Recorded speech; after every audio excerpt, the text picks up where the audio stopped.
దేహాన్ని విడిచిపెట్టి కోపం, నీ దేహాన్ని విడిచిపెట్టి కోపం. నీ రోజులన్నీ సంపూర్ణ కాలం ఉంది. యేసు ప్రభుని ప్రభు యొక్క చిత్తాన్ని తెలుసుకుని ప్రభుని వాడుకోమని చెప్పాడు. ప్రభుని వాడుకోమని చెప్పి ఈ చిన్న కుమారుడిని నేను నా తండ్రి గారికి వెళ్ళి, నాయనా నేను నీ విరోధంగా పాపం చేశా తండ్రి, అయ్యా నన్ను క్షమించి దయచేసి నీ పని వాళ్ళలో ఒకటిగా నన్ను చేర్చుకో, అక్కడ అన్నం పెట్టి చాలు, నేను దిక్కులేని వాళ్ళలాగా బయటికి పోయి మద్దతు పెడుతుంటున్నాను సాతాన్ పక్షాన్ని లేదు, సాతాన్ పెడుతూ సవాసం చేస్తాను, నీ రాజ్యంలో నన్ను చేర్చుకో, నీ పరిమాణంలో చేర్చుకో, నీ కూలిమనిగా చేర్చుకో అని చెప్పి బ్రతిమాడుకుంటా అని చెప్పి బయలుదేరి వచ్చాడు. ఈ పిల్లవాడు వస్తున్నాడు, ఆ తండ్రి మేడకు ఉన్నాడు, ఆ ఎదురు వాక్కాడికి వచ్చాడు. తండ్రి మేడకు చర్చి పైన చూశాడు.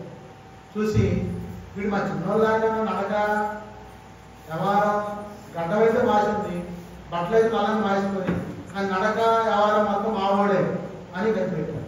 కనిపెట్టి తండ్రి దబా ఆ డాబా దిగి బజార్లోకి వెళ్ళి ఉడికిపోయి కొడుకుకి ఎదిరిపోయి వాడు వేసుకొని నడగదబడి ముద్దు పెట్టుకున్నాడు. స్తోత్రం హల్లెలూయా అన్న తండ్రి తన పిల్లలు వదులుకుంటారా? వాడు అసలే గడ్డకు మాసింది, తలకాయ మొత్తం తలగా నిండు అట్లా కట్టింది, గొడ్లన్నీ నల్లంగా అట్టిగా వాసన పడుతుంది. అయినా తండ్రి వాడు వేసుకొని కొంచెం ముద్దు పెట్టుకొని నడగదబడి ఏడుతున్నాను, నా కొడుకా నా నీ కోసం చూశాను, ఆయన ఎప్పుడు వస్తావా బాగా సంపాదించుకొని మంచి ప్రజెక్టులో వస్తామని చెప్పి గొప్పవాడు వేస్తామని చెప్పి అనుకున్నా, కానీ నాకు వచ్చే చాలు సంతోషం అని చెప్పి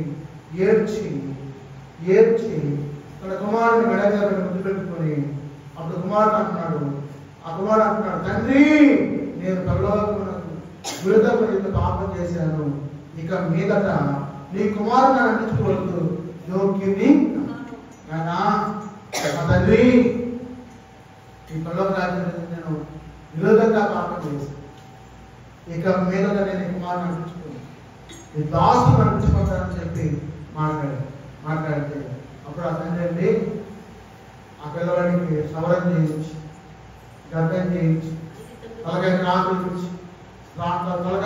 చేయించి ప్రశస్తమైన వస్త్రాలు వేసుకొని తెల్ల వస్త్రాలు వేసుకొని కట్టించేసి చేతి ఉంగరం పెట్టి నల్ల పొలుసు వేసి ఇంట్లో తీసుకొచ్చి పాన మీద కూర్చొని పెట్టి తనవాడు పిలిచి ఒక దూడం వేసుకొచ్చి వదిలించి గొప్ప విందు చేయండి అని చెప్పి ఆ బ్యాండ్ నాట్యం మొత్తాన్ని చూపించి యేసుప్రభు పాటలు నాట్యం చేస్తున్నారు, బ్యాండ్ వాయిస్తున్నారు, నాట్యాలు వాయిస్తున్నారు, ఇదంతా మరి ఇంట్లో సందడిగా ఉంది, పండగగా ఉంది. ఈ కుమారుడు ఏమో పొలంలో ఉన్నాడు, పని చేస్తున్నాడు. పెద్ద కుమారుడు పని చేస్తే ఏంటి మా ఇంట్లో ఏంటి పెద్ద సందడిగా ఉంది, వాయిద్యాలు ఉన్నాయి, బ్యాండ్ వాయిస్తున్నారు, నాట్యాలు ఆడుతున్నారు, అసలు ఏంటి పండగ ఏంటని చెప్పి బరాబరా వచ్చి బయట కూర్చుని ఒక పనివాడు పిలిచాయా ఏంటి మా ఇంట్లో ఇవాళ అకేషన్ ఏంటి సందర్భం ఏంటి అని చెప్పాడు.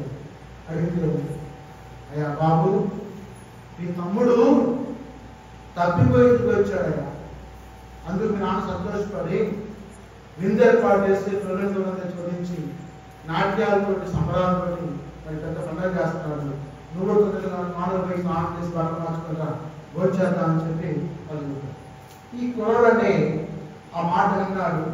విని పెద్ద కుమారుడు మరి లోపలికి రమ్మంటే రాటలు ఆ నాన్న బతిరాడు, నానా నీ తమ్ముడు రావచ్చింది, ఎవరే కాదు నీ మిగిలిన వాళ్ళు దానివాడు రావచ్చింది, చనిపోయి వచ్చాడు వాడు, తప్పిపోయి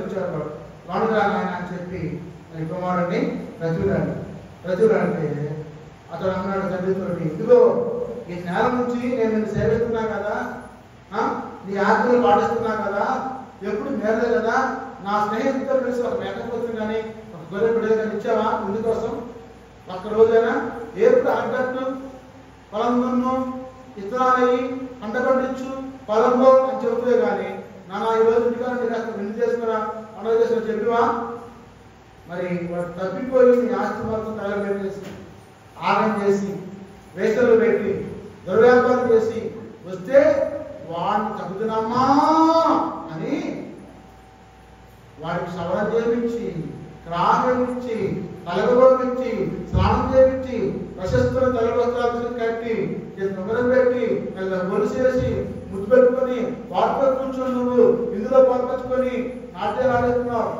వాయిద్యాలు ఆడిస్తున్నావు, బ్యాండ్ ఆడిస్తున్నావు, అన్నం పెట్టిస్తున్నావు, ఎంత పని చేస్తున్నావే.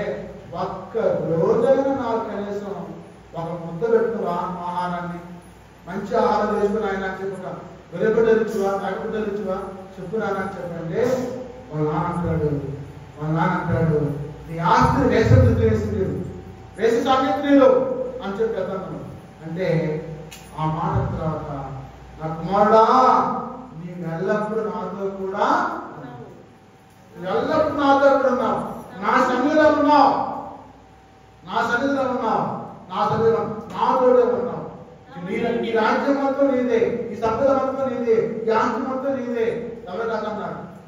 కానీ నావన్నీ నీవి, మనకు సంతోషించబడి ఆనందపడే యుక్తమే, సరే కరెక్టే. మనం సంతోషపడి ఆనందపడి పండుగ చేసుకోవడం కూడా యుక్తమే. అయితే ఈ నీ తమ్ముడు చనిపోయి తిరిగి బ్రతికాను, తప్పిపోయి దొరికని అతనితో చెప్పే స్తోత్రం హల్లెలూయా. ఈ నీ తమ్ముడు చనిపోయి తిరిగి బ్రతికాడు, తప్పిపోయి దొరికాడు. ఓ విశ్వాసి, ఓ సహోదరుడా, దేవుడు నీతో మాట్లాడుతున్నాడు.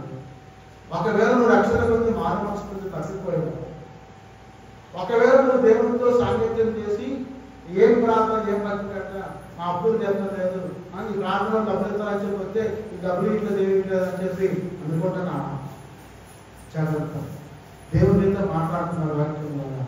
ఒక్కసారి ఆలోచించు, దేవుడు అచ్యుండేవాడు, బాకీ పడేవాడు, అన్యాయకుడు కాదు. ఆలోచించు, నిన్ను తన వైపు తిప్పుకోవడం కోసం ఆ తండ్రి ఎలాగైతే సంతోషించాడో, నా విశ్వాసం తప్పిపోయింది, నా కుమారుడు తప్పిపోయింది, నా కుమారుడు తప్పిపోయాడు అని చెప్పి ఆయన ఎంతో దుఃఖపడుతున్నాడు నీ కోసం, నిన్ను ఆయన రాజ్యంలో చేర్చుకోవడం కోసం. నువ్వు అనుకున్నావు నేను చేసేది కరెక్ట్ అనుకున్నావు, నేను చేసేది కరెక్ట్.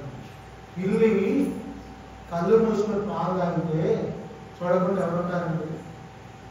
నువ్వు అనుకున్నావు నేను కళ్ళు మూసుకొని ప్రార్థన చేస్తున్నా, నా ప్రార్థన కూడా ఆలకించాలనుకున్నావు. కాబట్టి పాదాల్లో కొంచెం విషయం కొట్టేసినా కానీ అది తిరిగిపోతుంది. నీ ప్రార్థన చూస్తే కూడా నువ్వు ఎంత ప్రార్థన పరిశుద్ధంగా ఉన్నా కానీ ఎవడో ప్రతిమాడు వచ్చి ఒక మాట అంటే ఈ ప్రార్థన మాత్రం తిరిగిపోతుంది. సంఘంలో ఉంటే, తండ్రి సన్నిధిలో ఉంటే ఆయన విడిచిపెట్టేవాడు బుద్ధి చెప్పి గర్దించి నిన్ను చేర్చుకునేవాడు. ఆ బుద్ధి చెప్పేవాడిని ఇప్పుడు, ఆ గర్దించేవాడిని ఇప్పుడు దేవుని సన్నిధిలో కూడా విడిచిపెట్టకుండా బాకీ విడిచిపెట్టకుండా అందరికీ బాకీ దేవుడు ఇచ్చాడు. కాబట్టి ప్రభునితో మాట్లాడుతున్నాడు. ఈ కుమారుడు తప్పిపోయి దొరికాడని చెప్పి ఆ తండ్రి అంత సంతోషపడ్డాడో, ఆ సంఘంలో కూడా ఎంతమంది తప్పిపోయారు వాళ్ళందరూ వస్తే మా యేసయ్య సంతోషపడతారు. స్తోత్రం హల్లెలూయా. మా యేసయ్య సంతోషం. ఒకసారి ఆలోచించు, సగమేమో ప్రార్థన అంటున్నాం, సగమేమో మా భక్తి అంటున్నాం. ఏ భక్తి గొప్పగా ఆలోచించు, ఎందుకు వచ్చి ఎందుకు పోయి ఆలోచించు. దేవుడు తృప్తిపడుతున్నాను, దేవుని ఆత్మ తృప్తిపడుతున్నాను. నీలో దేవుని ఆత్మ ఉంది, దాన్ని తృప్తిపడుతున్నాను. వేదన పడుతుంది, ఆ వేదన గురి చేస్తున్నాను. ప్రభు దుఃఖిస్తున్నాడు చూసి లోపలండి. నాకు మాడు దాకా వచ్చి నా శరీరాన్ని నా రక్తాన్ని చేయించాను, పరిశుద్ధంగా ఉన్నాను. ఇప్పుడేంటి ఆయన ఈ నైవేద్యం ఏంటి, ఈ పానకం ఏంటి, ఈ పాయసం ఏంటి, ఈ కట్టె ఏంటి, ఈ బొట్టు ఏంటి, ఈ లోక విధానం ఏంటి, ఈ అన్యాయం ఏంటి, ఈ అక్రమం ఏంటి, ఈ దొంగతనం ఏంటి, ఈ వేషాంగత్యం ఏంటి, ఈ అబద్ధాలు ఏంటి, ఈ మోసాలు ఏంటి, ఇవన్నీ నాకు తెలవు కదా.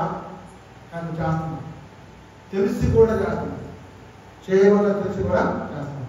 జాగ్రత్త, తప్పిపోయిన వాడు ఎలాగైతే చేయాలి. పశ్చాత్తాపడ్డాడు. నీ వచ్చే రోజు దేవుడి దగ్గర పశ్చాత్తాపడితే ప్రభు సంతోషిస్తాడు. దేవుడు నాన్న మహిళలు దాకా ప్రభు మన దీనించడం దాకా ప్రార్థన చేసింది.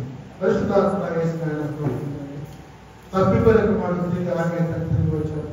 అలాగే ప్రభావ నాయన ఈ విశ్వాసంతో ప్రభావ తప్పిపోయిన నాకు ప్రభావ వారిని కూడా తీసుకొచ్చి దగ్గర చేర్చుకుంటాను. మీరు సంతోషించగలరు. అయ్యా మీ పిలిస్తే ఎవరు రాదు ప్రభావ. మీరే ప్రభు వారిని క్షమించడానికి తీసుకొచ్చి అపహరించుకోండి. ఈ రాజ్యంలో చేర్చుకోమని, ఈ బలరాజ్యాన్ని అపహరించుకోమని పరిశుద్ధాత్ముడు అందరినీ యేసు నామములో ప్రార్థించి అడిగి పెట్టుకుంటున్నాం తండ్రి. ఆమేన్. హల్లెలూయా.